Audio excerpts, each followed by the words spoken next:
Tracy, I'm so glad you could join me again for another spot on chat.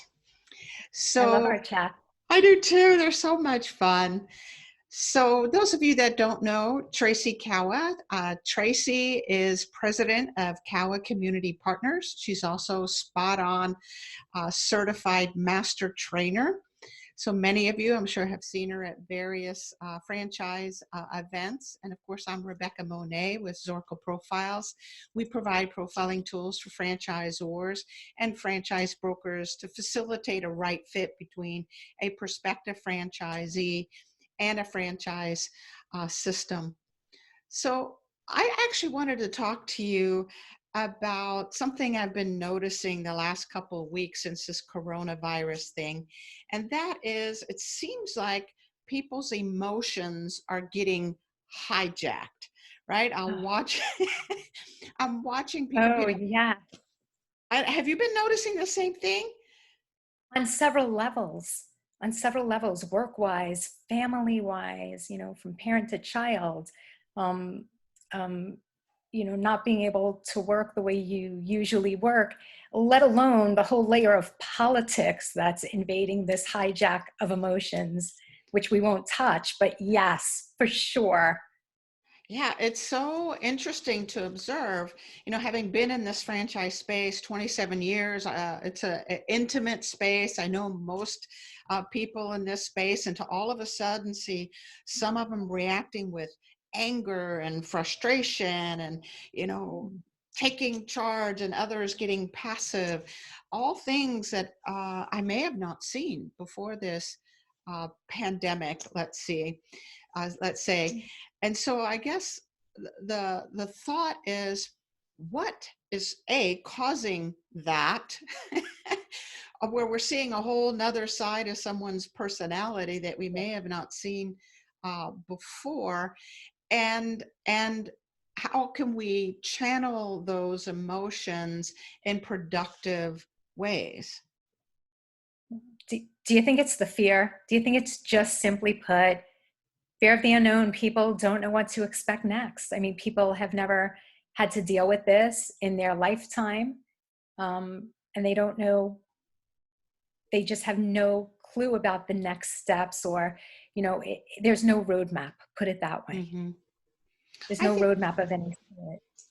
so true. And fear is kind of a funny emotion. It's kind of like love, right? It's blind. And we're in love, we're just blind. Great analogy.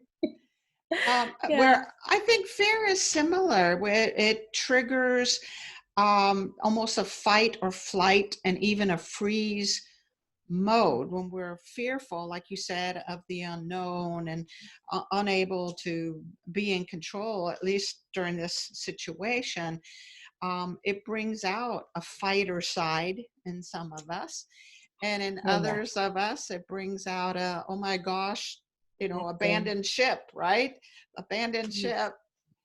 And Yes. and then there's a few that do what I call the ostrich move, which is stick their head in the sand. Oh, nothing's Right. happening, right? Nothing's happening. All is I cool. didn't notice anything. What La di da, pandemic?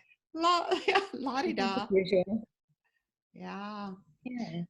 It's so important to, I guess, to step back, as we were talking a little bit earlier.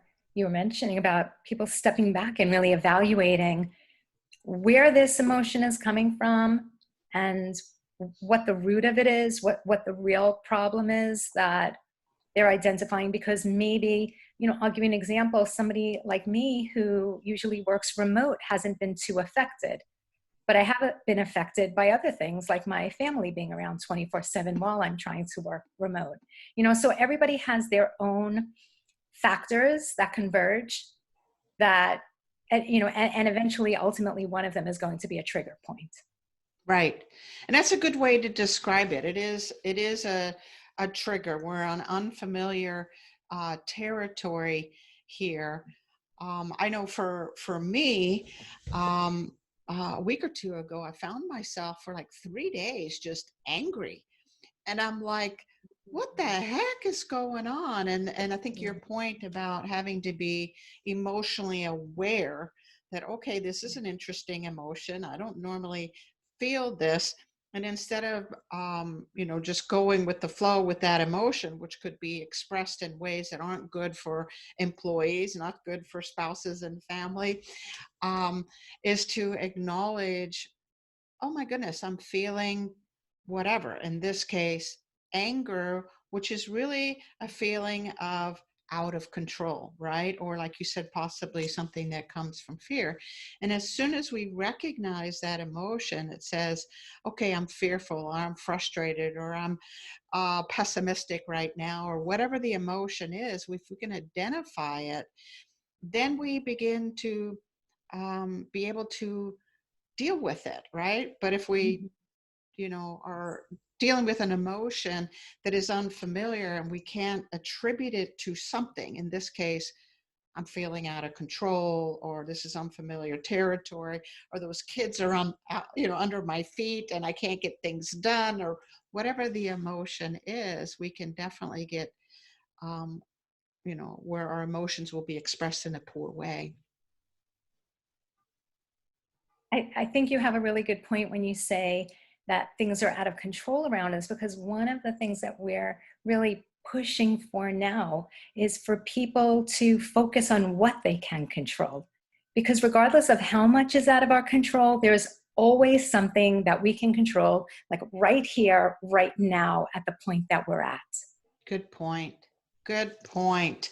So if the feeling is I'm out of control, the idea then would be, I can't control the pandemic. I can't control the economy right now, but instead to look at our individual businesses as franchisees, franchisors, franchise brokers, or any business that you're in. What can I control to get this, to move through this process? And it's probably a smaller thing rather than a big thing. Right? Yeah, sometimes it's about the details. Sometimes we need to actually re-identify the problem that we're trying to solve. Maybe it's a new problem now that we're trying to solve. Maybe we're pivoting our companies, or we're focusing on some kind of training for our employees that we haven't delivered before, or maybe it's innovating in a new way or a new direction that we've always wanted to innovate in, but yet didn't seem to be able to find the time in the busy, hectic schedules and our daily operations. Yeah.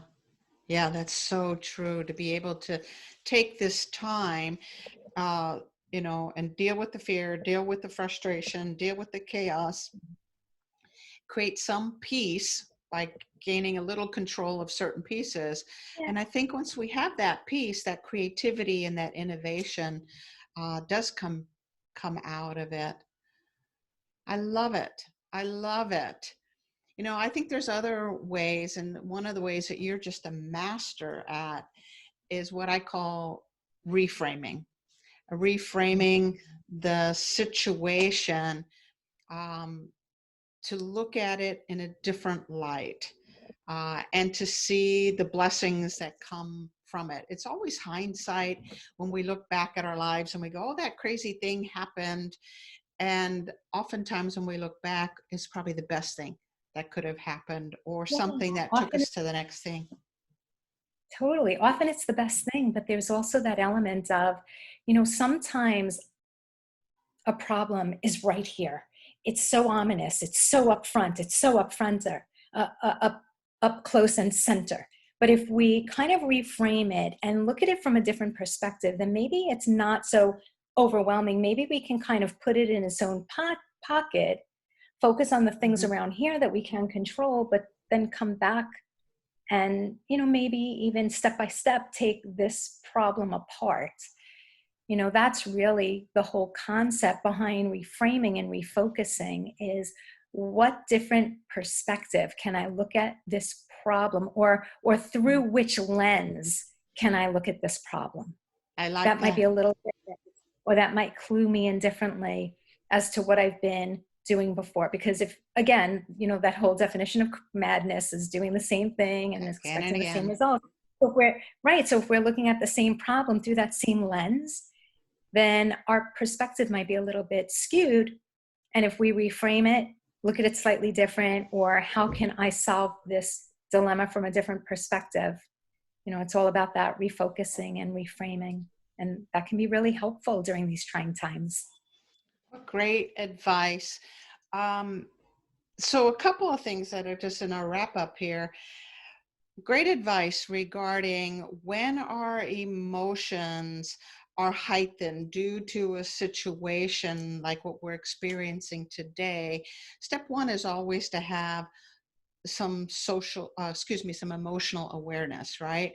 And depending on who we are, some of us are better at that. It's one of the markers we measure in the SpotOn and Clips report is how emotionally aware we are. But I think this is a perfect time to get better at that. And then step two, as you pointed out, is to recognize where that emotion is coming from. And then there are several things that can be done to address that emotion by simplifying, by reframing, by looking at the opportunity. There's lots of great ways to do that. But the big And piece really is the emotional awareness, isn't it? yeah, and along those lines, I think it would be really important to point out that now more than ever is the best time to look into your blind spot and to take the Zorakle profile. I think that so much can be gleaned, you know, Mhm. information that you really didn't know about yourself. Maybe you'll find some new skills, maybe you'll find some new strengths. But now more than ever, I think, you know, professionals need to take the assessment, the SpotOn profile. I agree. I take it myself every 6 months, just Yeah. for my own self-awareness to see what's going on. Because sometimes we are so busy in one area of our business that we build that muscle, whatever it is. Let's say it's sales or marketing or team building, and the muscles around conflict management or leadership or uh, self-awareness goes sideways, right? Because we're not working on that particular muscle. So I agree. It's an important thing to take a look at ourselves on a regular basis. Tracy, thank you for your time again. I'm obviously going to tap right back into you and because I learned so much from you and this brainstorming is just so helpful, not just to myself, but to others that are listening. So thank you for your time today. Yeah. Same here. Thank you. Thank you to the brilliant scientists behind the Zorakle profile. Thank you. You bet.